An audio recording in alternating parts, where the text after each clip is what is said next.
Thank you, Ayushri.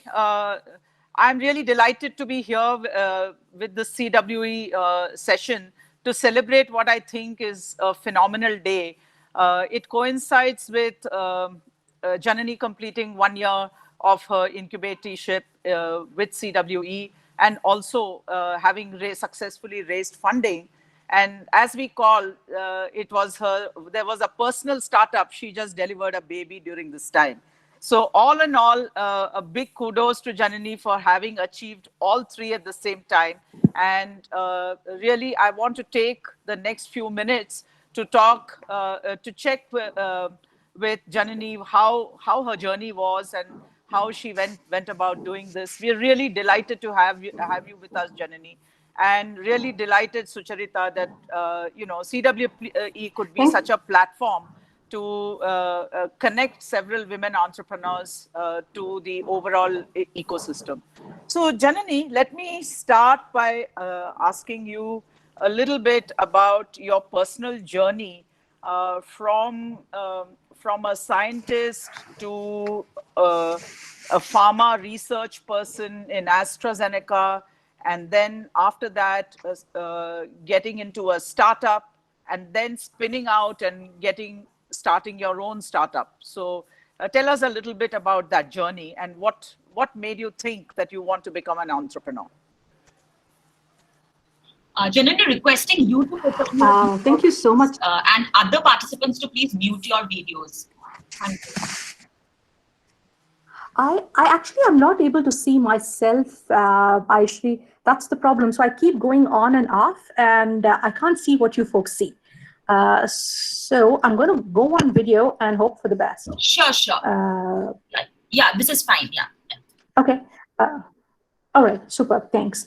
Anyway, thank you so much, Revathy. Thank you, Sucharita and Ayushri too, both for giving me a platform to discuss our journey really, and also for all the support that I've received from both individually as well as a group from CWE.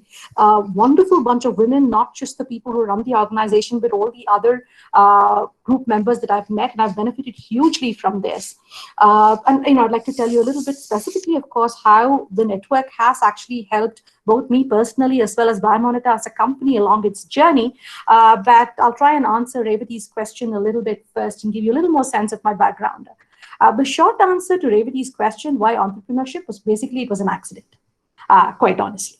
And I suspect that this might not be untrue for many people who sort of stumble onto entrepreneurship because it seems to be the most natural way to bring an idea to fruition.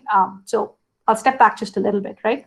So I got a PhD from the Indian Institute of Science and did the very obvious next thing, which was to go and get postdoctoral training, which is what you do if you're in the life sciences. Post that, most people end up in academics. I was lucky enough to find a job which allowed one to do research as well as actually contribute to a business, which was AstraZeneca's Bangalore facility, which was trying to find new drugs for bad bugs, as the saying goes. So the site focused on trying to find new antibiotics for all those terrible infections that one picks up in healthcare spaces. And within AstraZeneca, you sort of do your job because it's a big company and you have your goals. There's a very structured process and everything.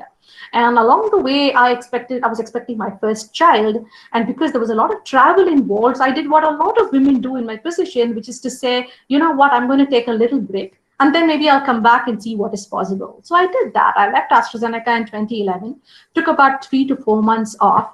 Stayed home for that time and then realized I'd probably be a better mom if I was actually doing something else too and not just stayed home full time.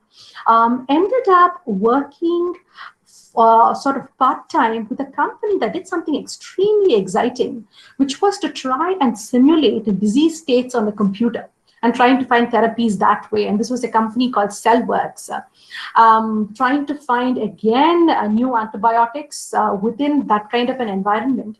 And suddenly one day, Cellworks got funding, which is normally a great story. Sequoia actually brought money into Cellworks at that point of time, great investor. But every great investor sometimes also has certain visions for the company that they go into. So they basically came and said, you know what, you can't work on infection anymore. All the people who were working for Infection Insight Cellworks at that point basically said, we're doing great work.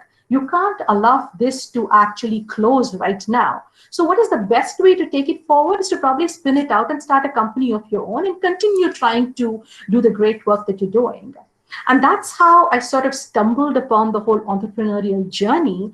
And that was how my first startup, Bugworks, actually began. Now, Bugworks is a very vibrant, extant, successful startup today. No thanks to me, because even though I was part of the original founding team, very early on, we decided to spin Biomonitor out of Bugworks. So the start of the entrepreneurial journey was really accidental and was in response to a situation which seemed to suggest that we couldn't do what we really wanted to do. So the startup was a means to an end and not so much the end by itself. Just stop there for a bit.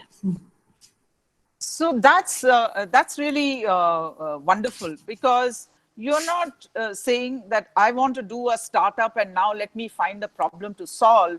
You actually naturally found a problem that needed solving, and you went about solving, and the best way to do that was to do your own company.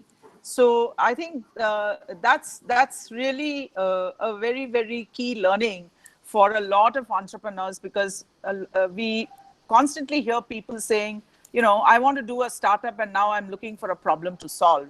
It really has to be the other way. The problem must come to you, and you must feel that you have a way to solve it like nobody else does. So you started this, Janani, when it was not that fashionable to look at infection. And today in the COVID world, infection has a different meaning altogether. So tell us about how you started out and what was your focus at that time. And with COVID, you did change a little bit of, add some additional focus to your work. And tell us about that piece of your work. Sure. Thanks, Revathy. So, I was telling you about how my first startup, Bugworks, actually began. And you're absolutely right. At that point of time, practically every big pharma company was exiting infection. And so when we started raising funding as part of Bugworks, the first question was, why are you doing this? There's no one who's going to buy your product. This is a problem that's been solved 40 years back. But that was precisely the problem. I mean, there had been no new work for 40 years. And I think for people who are very intimately aware of the problem, it was very important to actually look at it. So any which way, we did manage to find people outside India who realized the value of the problem, put money into Bugworks at the time. We realized we wanted to not only look at therapies, but we wanted to look at ways of preventing infection. So we wanted to look at devices and technology, and then Biomonitor was born to actually make this technology. And Biomonitor struggled for the first 5 years. I mean, it was extremely hard for us to raise funding. So even though Bugworks had raised funding, a reasonable amount of funding, because drug discovery is a really expensive business, that money didn't automatically come to Biomonitor because we were separate companies. So anybody from Bugworks who had very sort of impulsively put up their hand and said, I'll move to this new company, actually suffered, because ex-colleagues were making pretty good salaries, were actually stable, and you were still, trying so hard to stay afloat, as it were. And this is where really one has to thank the Indian government, because especially if you're doing work which the government believes is part of its central mandate, right? So for example, you're in healthcare, you're in agriculture, you're in digital technologies, government actually has a way of supporting your work. Won't allow you to pay yourself a salary, but it'll allow you to support your work. So Biomonitor got its very first start with a grant called the Biotechnology Ignition Grant. And it was actually a really wonderful grant. It's probably one of the only ones of its kind, I would say, in the world, where you basically go to the government and say, hey, look at me, I'm an individual. You don't even have to be a company or a team. You're saying I'm an individual. This is my idea. And if the evaluating panel feels it's an idea worth evaluating, they basically give you 50 lakhs and 18 months, and they say, go explore your idea. And if this is an idea that actually has legs, at that point, you can think of starting a company. So even though we had already incorporated Biomonitor by then, that we actually got our very first start with help from the government. And for almost the next 2 to 3 years, except for some friends, family money, we really survived, or the work survived, based on subsequent grants from the government. Now, of course, with COVID, suddenly everybody understands infection. Suddenly everybody understands why the air purifier that you buy from Chroma isn't actually going to help you prevent infection, or help you create low germ environments. So one of the small positives from this very terrible situation is the amount of awareness I think people have got. And as a result, we get a little more acceptance when we actually go out and tell our story and ask people to buy our product. So when we started, the focus was very clearly that we were trying to do this in a hospital setup, because our understanding then was that the really terrible infections you pick up only in hospital settings, right? One, as a patient, you yourself are vulnerable. Secondly, hospitals, just by the way they function, people are treated with a lot of antibiotics. So a lot of drug resistant strains actually start to live in the hospital. So if you go to hospital, you pick up an infection, there are very few drugs to help cure you. So prevention is very important. But post-COVID, one of the big things that's happened is that, one, not only at the individual person level, people are more aware. There's become this rather our potential first adopters no longer now have the money to be our first adopters, because hospitals are also struggling now. But we've discovered that office spaces where, for example, especially in Bangalore, where you tend to have, large offices with maybe 100, 150 people in close environments. And now the government is saying you can't work like that because you can't put so many people together. We're now trying to explore the idea of using our device to allow companies who now have to work with, say, 30 people to build up their staff strength to maybe 60, just by allowing devices like this to reduce a potential transmission of infection.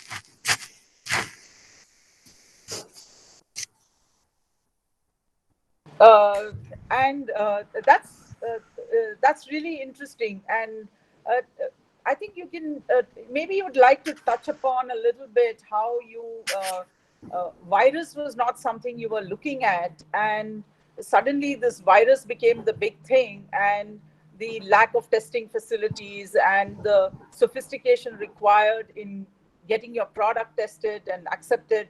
So adding those new tests as part of the capability of your system. Maybe you could talk about that.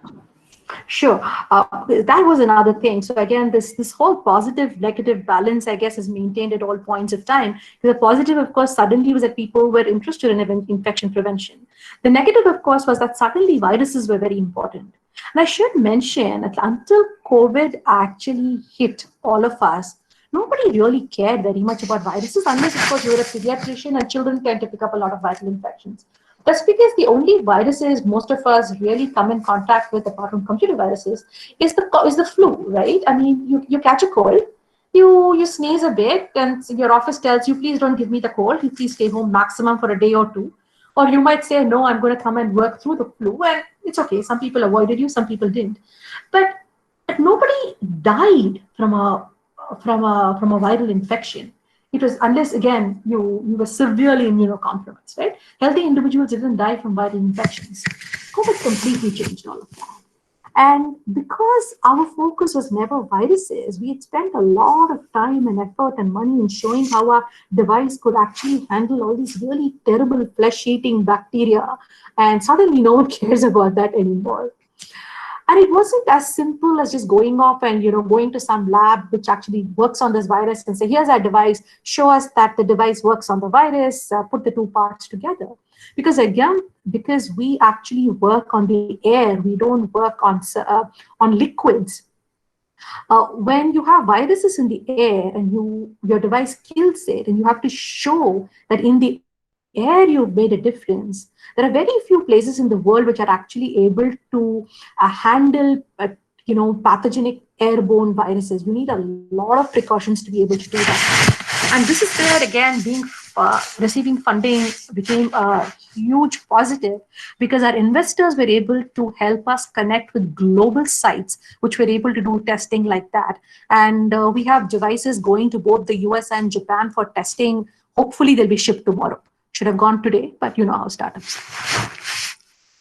So that's great. Let me now move on to Sucharita.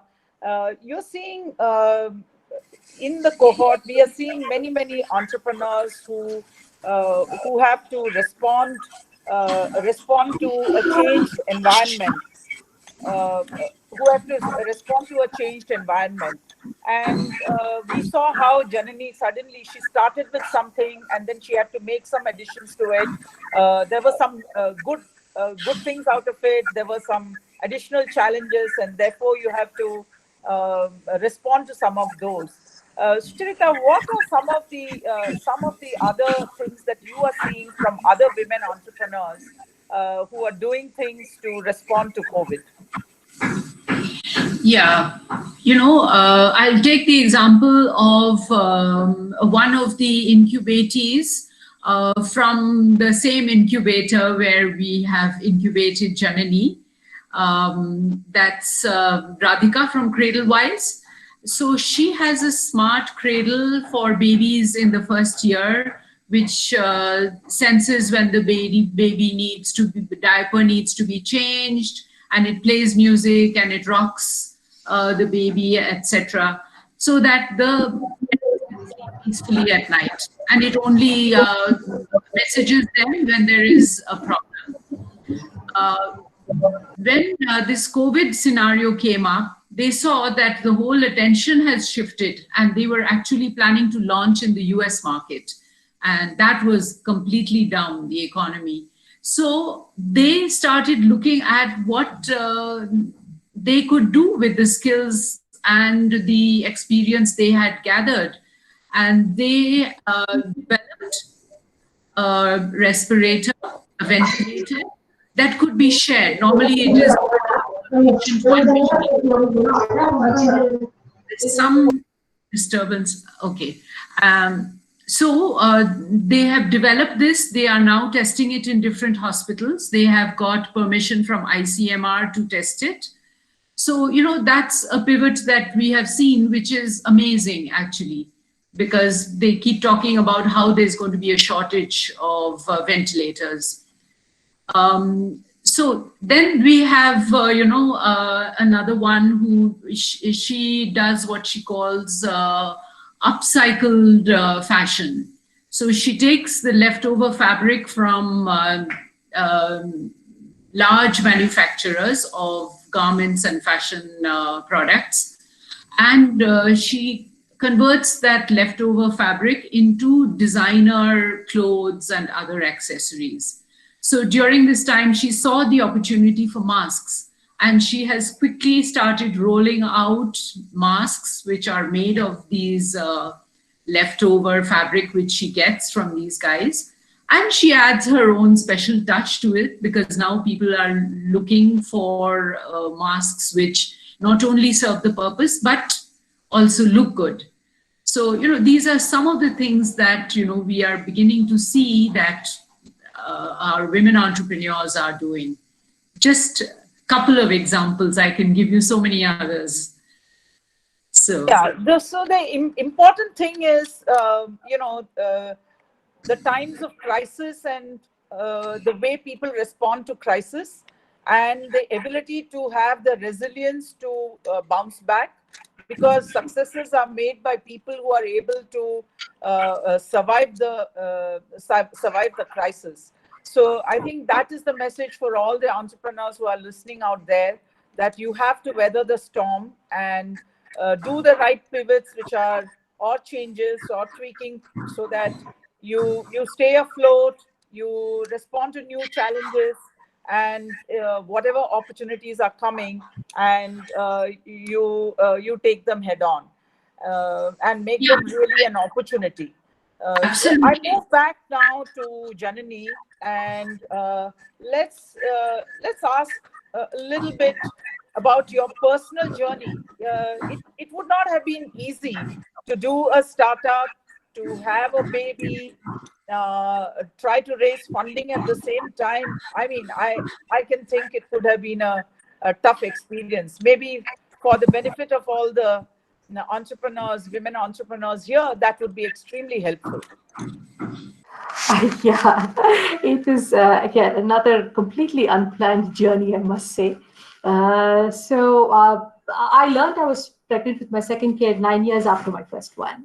Uh, just at the moment after we had started the journey to raise funding and had already gotten expressions of interest from our final funders, and we had started negotiating. Not quite the time to go and tell people that, guess what?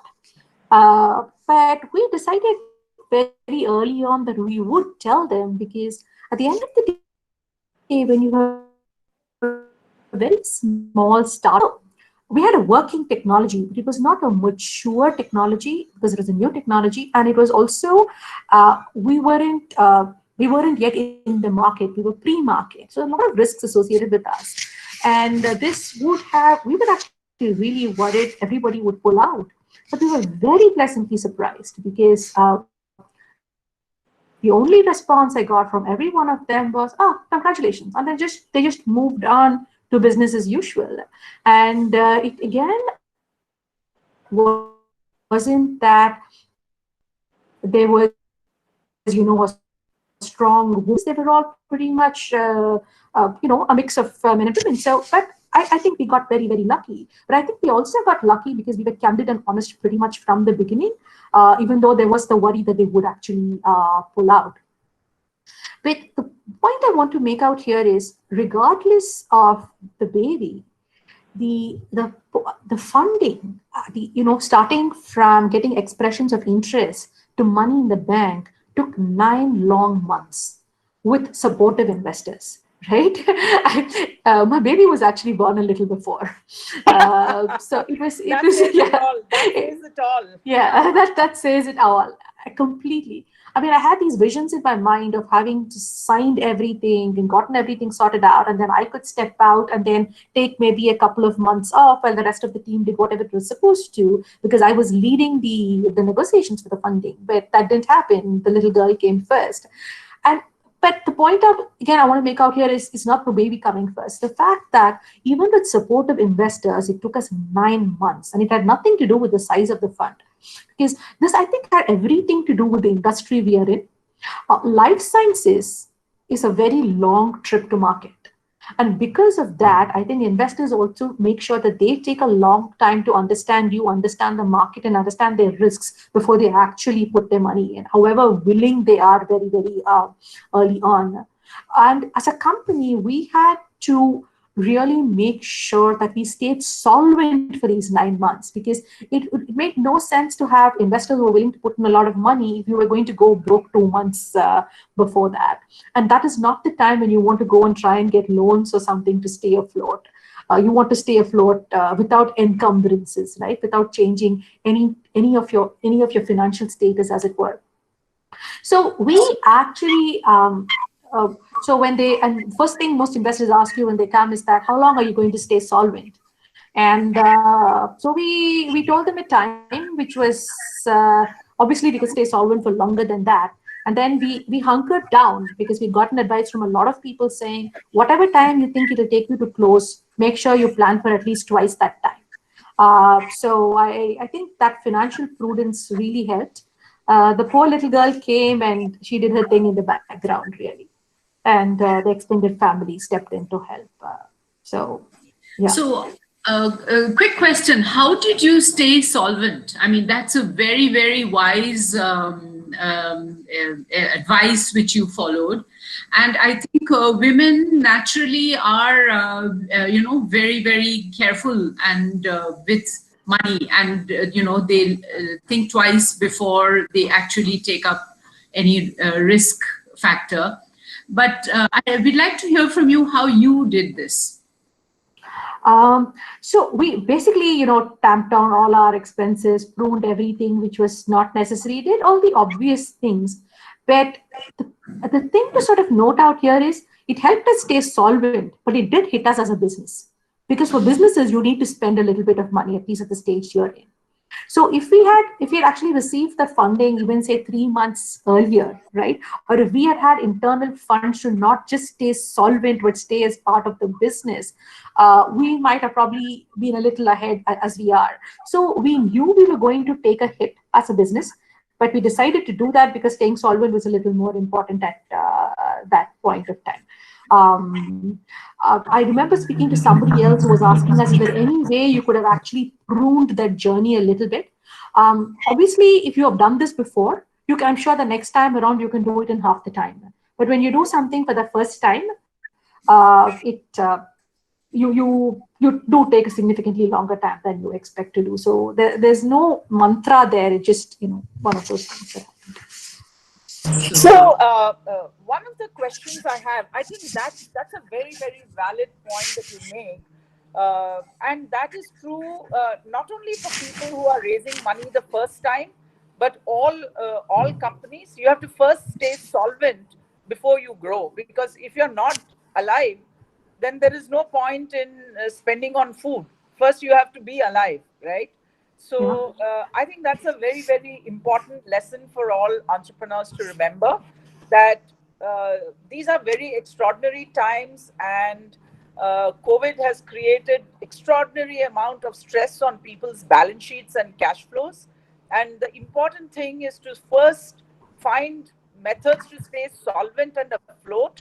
Growth can come later, otherwise you will have dead bodies along the way. So really, to ensure that you are there, you're floating around, you may not grow as much as you can, but staying solvent is very, very critical. And I must compliment Janani on taking those right calls, because these are not easy calls to make, because you are seeing business in front of you, you think you can achieve a lot, and you could also take that aggressive stance of, the money will come, let me just do it, and money will come, but money may not come.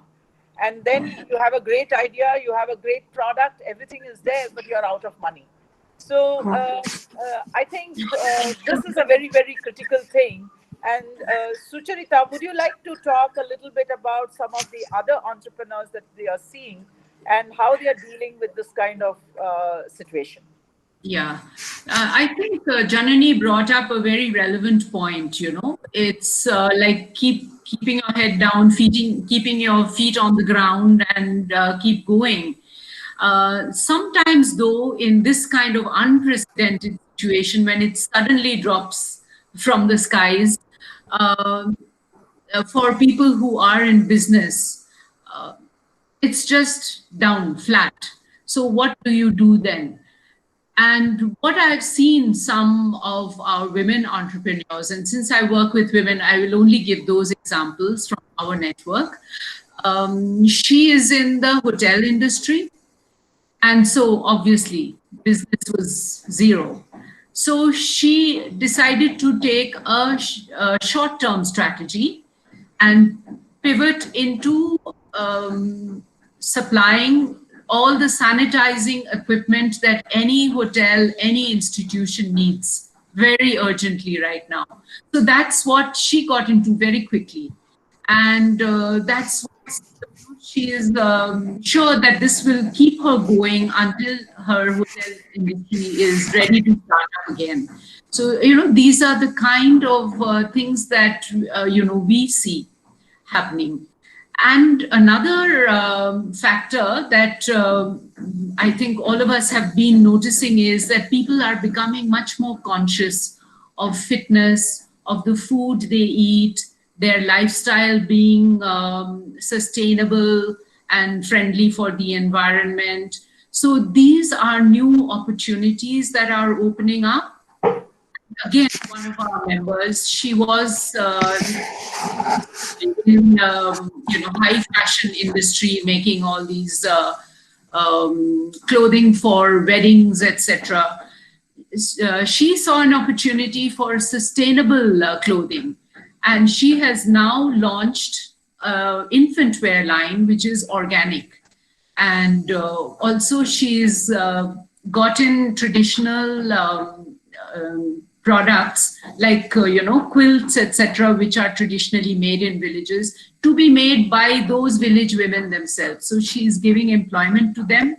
She is supplying an emerging need, and it's a great way for her to keep going, because those big weddings are not going to happen for a long time. So, I could give some more examples, but these are some of the new opportunities emerging, which, we constantly keep looking out, and I'm sure all of you are looking out for, and we are there to help you leverage on that. Right. So, Janani, to come back to this whole question of raising funds, you spoke about the preparation that is required, the amount of time, mental preparation, that it's a long journey, and you need to be mentally prepared for that. And you had great investors. Can you also talk about the suitability of one kind of investor for a particular kind of investment? For example, yours is a life science related investment, and it does need a certain level of sophistication on the part of the investor to understand the dynamics of this business and have a long term view on this. So can you talk a little bit about the kind of investors you met and how that is very much suited, and why it is necessary for entrepreneurs to look for the right kind of investors that will suit their business? Sure. Revati, I'll start off by telling you who our current investors are, and I'll work backwards from there, right? So we have three people who participated in our current round. The lead was a Japanese investor called Beyond Next Ventures. And these folks have a history of investing in technology-heavy businesses. And also, the whole Japanese ethos is that they are not expecting very quick returns. The money is very patient money. So it sort of fits in really well with the healthcare long route to market time frame. The second person was an angel who is actually an IVF specialist called Dr. Anirudh Malpani, so who's also from the healthcare industry, and hence could understand how the product was being used. In fact, he was one of our first customers. So we went and deployed units in his IVF clinic. And the third was also a micro VC, which is basically a conglomerate of multiple angel investors who also have had experience in the healthcare space.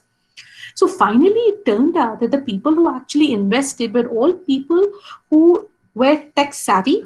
They could understand how the product could be used and understood the dynamics of the whole healthcare industry, as it were. So that's how it worked out. But having said that, in India, you're still not in a situation where you have groups of investors who focus on certain domains. So, for example, if you went to the US and you were doing cancer research, there will be a set of cancer-specific VCs whom you would go and speak to. Or there will be people who invest only in AI, things like that. But over here, because you don't have, or there are very few people who are that specialized, you end up sort of spraying and praying, as it were.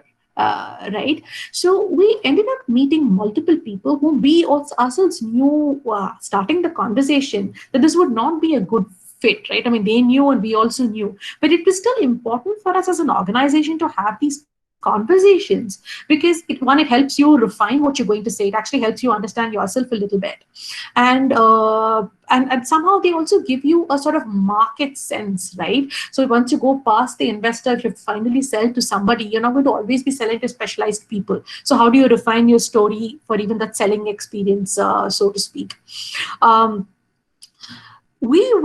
I think part of the reason also it took about 9 months to 10 months, as long as it did, was because you had to sift through all these folks to finally arrive at the ones who put in money. Right. So, coming back to this question of um, funding, if you were a scientist, you were not a finance person. So, getting through this whole maze of legalese and term sheets and all of that scares away a lot of entrepreneurs, women and men. It may scare away a lot of entrepreneurs. You feel very competent to do your work, but then to sell to an investor is a very different story. Talk to us a little bit about that. Yeah, it was a long and I must say a very brutal journey for us. I mean, we were all scientists. Yes, we'd all worked in companies, and so we thought we were prepared for the real world, but we were not. We learned very quickly that our ability to communicate with people in the so-called real world was extremely limited. And the only way through that was practice. So again, possibly because it's taken us 3-4 years to actually get to market was because it's taken us that much time to be able to communicate with potential users, communicate with potential funders, communicate with the ecosystem and actually walk that journey. And there is no substitute for doing it in all these cases. So you go out, you speak to people, you find out that everyone's looking at you with glazed eyes. You go back, ask somebody to help you refine the story. And that's an iterative process, right? But for some things, pretty much from the beginning, we decided we're not going to do the iterative route. So when it came to legal, when it came to having a company secretary, when it came to accounts, we went and found ourselves good, competent firms right from the beginning. And obviously, the only way we could do it was word of mouth. Interviewed a few people and tried to find a personal connect wherever possible so that even these people who are staying with you for a longest journey find it worth their while to engage with you. Because company secretaries who, for example, you may be a CS to a firm who is in, say, e-commerce 5 years back, and they have been seeing deal flows happening so quickly, and they are now with a life sciences firm where the first deal flow is happening after 3 to 4 years. It can't have been fun for them also. But it was very important for us to actually make sure we had professionals over here, because at least in India, the environment is so complex that it's very easy to make a mistake, and we didn't want to take those chances. We also, because we are part of incubators, so we Biomonita itself is part of two incubators, a life science incubator called CCamp in Bangalore, and of course the very wonderful CWE. And incubators in general are very, very good at giving you a lot of background information to help you prepare for these things, right? So if you want to understand terms in a term sheet, so to speak, or you want to understand what an investment journey looks like, a lot of these workshops are very, very useful. But of course, when you actually get to the real situation, it still helps to have, we were very fortunate to have an excellent legal associate who didn't mind spending a lot of time working through these negotiation documents with us, right? So for example, you may know what a ROFR technically means, but how it actually impacts your particular company at that particular time, sometimes you need someone with experience to actually walk you through all of that. And what works for one company doesn't necessarily work for another one. So there's absolutely no substitute for having professional help in all these cases. Helps to find people who will take low retainers, but are happy to be paid on success, which is what we managed to negotiate. So, Can I just add on to what Janani said? Now, actually, it's exciting times for women entrepreneurs, because we are seeing a lot of funds and investors beginning to look at women entrepreneurs, which we had not seen even 2 years ago. For example, there's one which has been promoted by a successful woman entrepreneur herself, and she's got a bunch of investors together. It's called She Capital, and she is focused on high potential women-led entrepreneurs who are at the pre-Series A level. So, that's an exciting one. Then there are focused ones. For example, for impact investing, the Cartier Foundation, Cartier Women's Initiative, which is based in Paris, they have a program for appointing fellows who are doing impact-related businesses but which are making a difference to health, to education, to the environment, to giving employment to others, creating employment, all this. And so it comes with mentoring as well as a grant, and investment. There is, again, another very focused one, which has been started by UN Women and a group from Germany called Do School. and they are doing this industry disruptor program, as they call it, which is to work with sustainable fashion businesses and help them to create products and services which can break into global markets. And then they are also looking at putting them before investors who they line up. So, lots of things like that are opening up, which some of them are focused, some of them are looking at women particularly, some are looking at particular industries like biotech, for example, or fintech or education. So it's an interesting time to be, thinking of what's an innovative idea that you want to develop. Yeah. Yes, Revathy. Yeah, thank you for that, Sucharita. Yeah, it's never been a more exciting time for women entrepreneurs. I think the immense potential that they have and the ability for them to deliver is something that people do understand. And I think we have reached. We are at 4:45, and we have 4:46, and we have about 14 minutes more before we close. So let me take on some questions which we have received. People wrote in to giving some of their questions, and most of them were relating to funding. Now, I will take some of these. Obviously, it shows that funding is the biggest challenge that people face. So, some of the questions have been around the structure of the business. Should it be a proprietorship, partnership? I mean, what kind of funding, whether you want debt, whether you want equity, what kind of funding, that's a deep question. So, what kind of structure? It depends on what kind of business you have and what kind of funding you're looking for. You can fund anything. The kinds of investors would be different depending on what kind of business and the supporting structure that you need. Does funding really come at the idea stage? I think let's talk about India. I think there are very few people who will be able to get funding right at the idea stage, if at least they are first time entrepreneurs. Yes, there are some successes where people have been able to raise funding on just an idea because of their past success.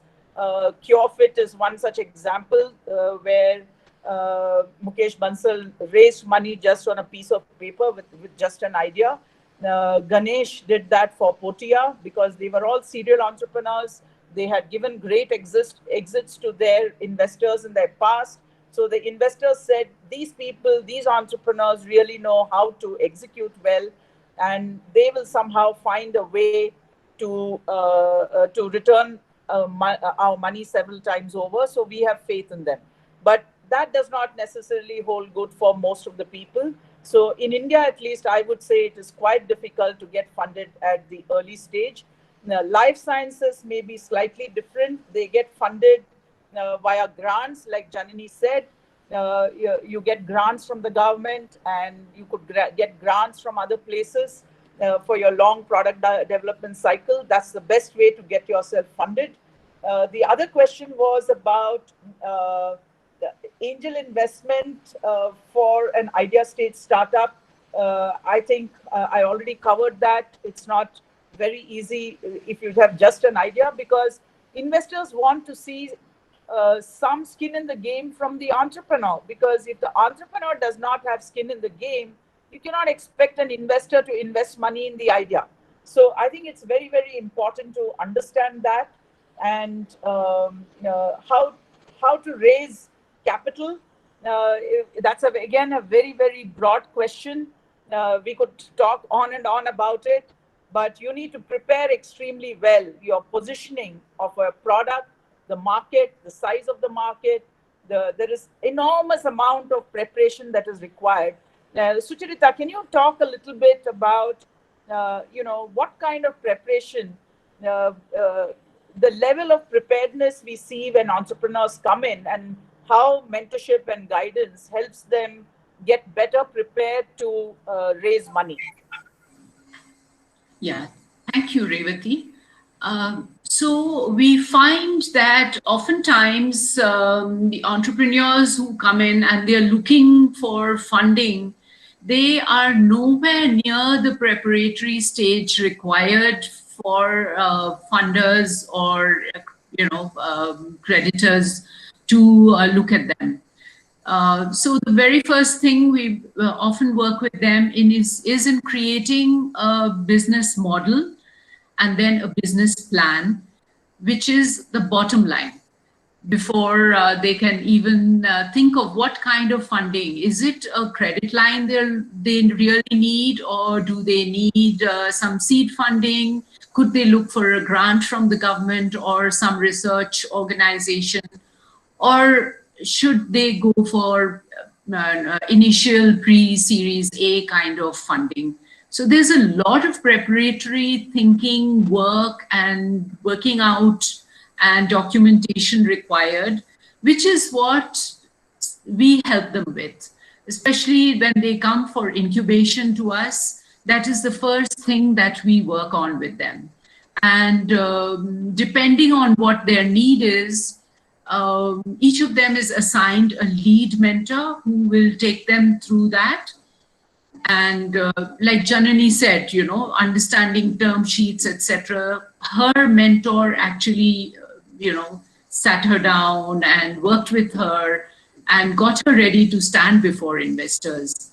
So that's the kind of work which we typically do, because most of the people who come to us really are not ready for Series A or Series B. I know that I think Sri Desi Raju has asked a question about Series B funding, and maybe later, Revathy, you would like to address that question about how to go for Series B.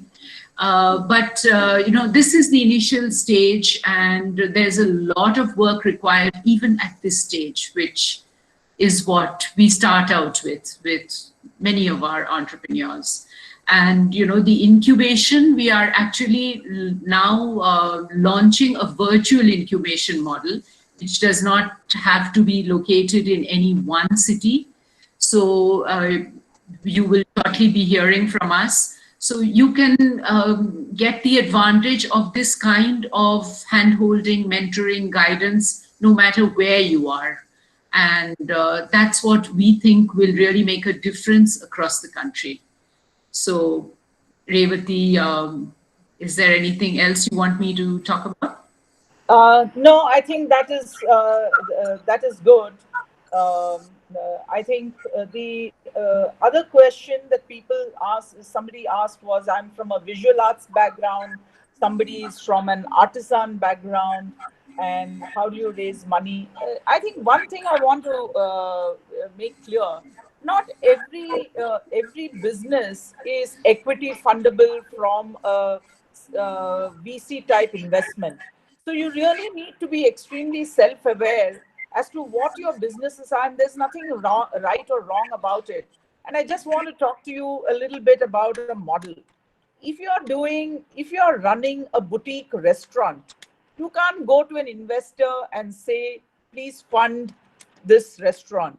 I want to run this best restaurant. You may be the best in the city or best in the country, but that is not a VC fundable business. But if you're saying I'm doing a chain of restaurants, then that becomes a fundable business, because that's a model which is scalable.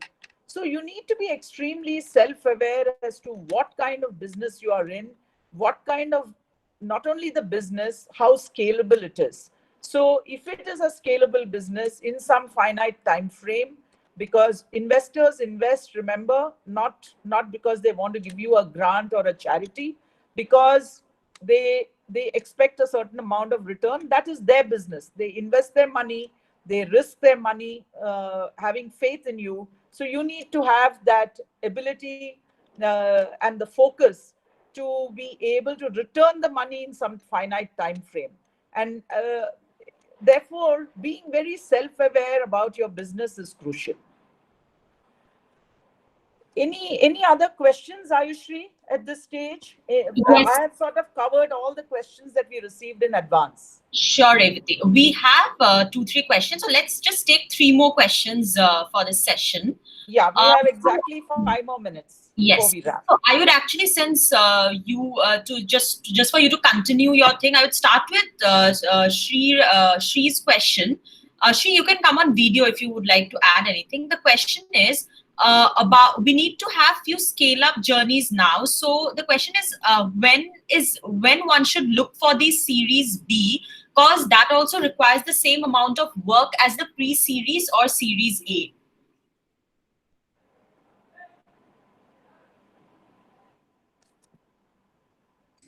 Revathy, you want to address Yeah, I that? think I can take it. Yes, Revathy, I, that is for you. Yeah, yeah. I can take that question. So really, we have to be extremely clear as to Series A, Series B. These are all big nomenclatures that we give. Finally, it is about how you prepare to raise money. Uh, at different levels, you need to be differently prepared. If your business is fairly large, there will be much more scrutiny and much more due diligence on what you have done in the past. Whereas in a very early stage company, there won't be much transaction due diligence because there won't be that many transactions that could have taken place. But in the case of, let's take the case of Janani, there would have been a lot of scientific due diligence because the technology has to work. So people would have done enough homework on that area.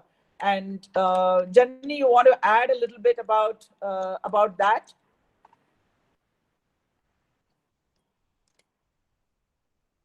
Hello. I think we well. Hello, can you No, hear me now? Hello? Yeah. she's come. Yes, Yeah, yes, you you want were to on talk a mute. little bit I about the think I was due just on diligence, mute for. Janani? Uh, yes. So before we actually, so I won't say before we started looking for funding because the funding journey itself was so long, but somewhere along the line we took a little time to sort of clean up house, as it were. We'd already had an accountant and a company secretary to sort of keep us on the straight and narrow, but we sort of ensured that all our paperwork was in place. So when the investors actually started giving us, the lists of documents that they needed from us, we were actually ready to go. And the kinds of documents that they want from you are really very straightforward. They're basically saying, you are in this country. The law of the land says this is the kind of compliances you should have met. Just give me proof that you've met these compliances. So really, the kind of due diligence investors do to, at least for very, very early stage companies such as ours, is mostly only that you've kept your house in order. And so if you've been reasonably diligent about that from the beginning, it's actually not such a hard thing to do. It's much harder, of course, if if you're actually in the market and you're selling, and then you have vendor relationships, you have distributor relationships, because then they start looking through those contracts and things as well. But so fundamentally, it really pays to have any business paperwork that you enter into in good shape. Right. Ayushri, you want to take the next question? Yes, yes. So there, Janani, this question is for you. This is from Kanchan Dwivedi. So she wants to know your journey of acquiring your first few hospitals and what would be your advice for founders. If you can just tell us a little about that, yeah. Yeah, I can tell you about the very first hospital because so what if St. John's Hospital was our very first hospital partner. And the way we did this was actually the equivalent of a cold call. I just walked into the ICU one day and asked to speak to the head of the ICU, and I wasn't obviously at that point. We had not even started our company. It was we just had the idea. So the minute they learned that I was from a company, they were not very happy. But the minute they learned I wasn't trying to sell them something, they were happy to chat for a little bit. So basically ended up speaking to them and getting them interested enough to allow me to spend a month at the hospital in the ICU shadowing them. So I did a bit of an emotional analysis out there. And that was extremely helpful for our subsequent journey and our product development. But it was also helpful for me to actually make these connects with these doctors, right, and clear up a lot of our own misconceptions. So that interaction pre-product actually led them to be our first testers when the product was ready. Obviously, the first test was a disastrous failure. And again, one of the reasons we also approached St. John's is because we've heard from multiple people that they're very startup aware, that they are open to exploring new technologies and things like that. And they're used to this whole cycle of I come up with an idea, I make something, you fall flat on your face, and you go back and do everything and iterate till something works. And once we sort of built up that relationship, and by the way, that relationship took us 2 years to build from that first conversation. Then the subsequent hospitals became very easy because St. John's was our calling card, right? And to date, we never approached anyone basically saying that we have this product to sell. We basically went in and saying that we have this technology, we'd like your feedback on that technology. And so did all our POCs that way. And we are right now in the process of trying to convert those POCs to sales. Can't say we've been 100% successful, but it basically helped very early on trying to find hospitals that were open to new technology adoption and sort of make them part of the journey. Thank you, Janani. Thank you. Thanks, Janani. Last question. I think it underlines my important. Can I just add on to what Janani just shared?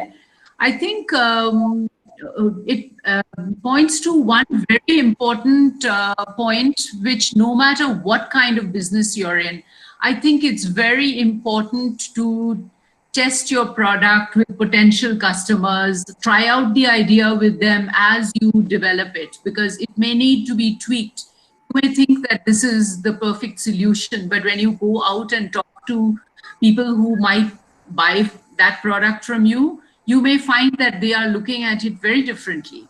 So, what you did, Janani, and our other incubatee also has found St. John's very helpful.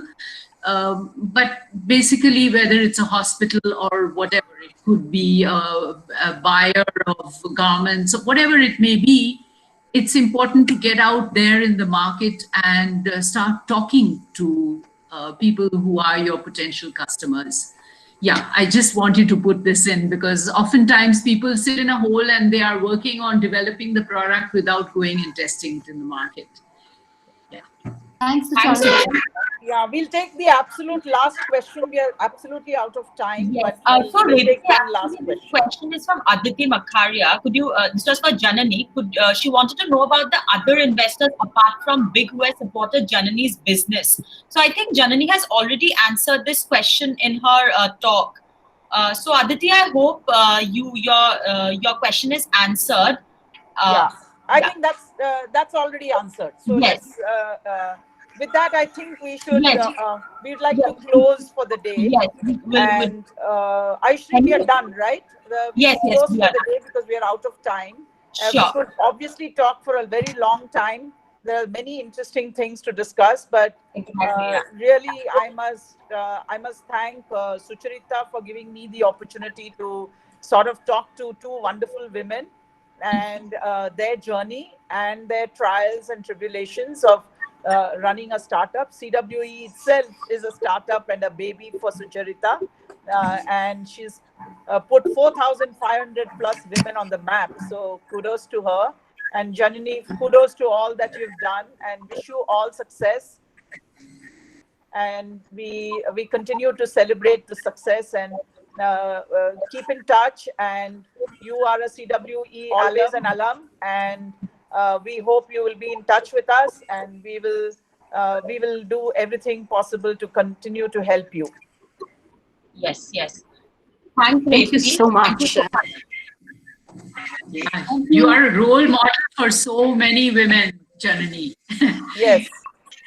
Revathy, we would like to thank you. That is embarrassing, but thank you for the wonderful support. I met a lot of amazing people in this one. Yeah. So, on that note, we come to the end of today's session. Thank you, Revathy. Thank you to you for joining us and really moderating this session and giving us so many tips and tricks on the funding. All the entrepreneurs must have benefited from all the knowledge that you have shared with us today. Thank you, Janani, for joining us, and thank you, Sucharita, for always supporting us through everything.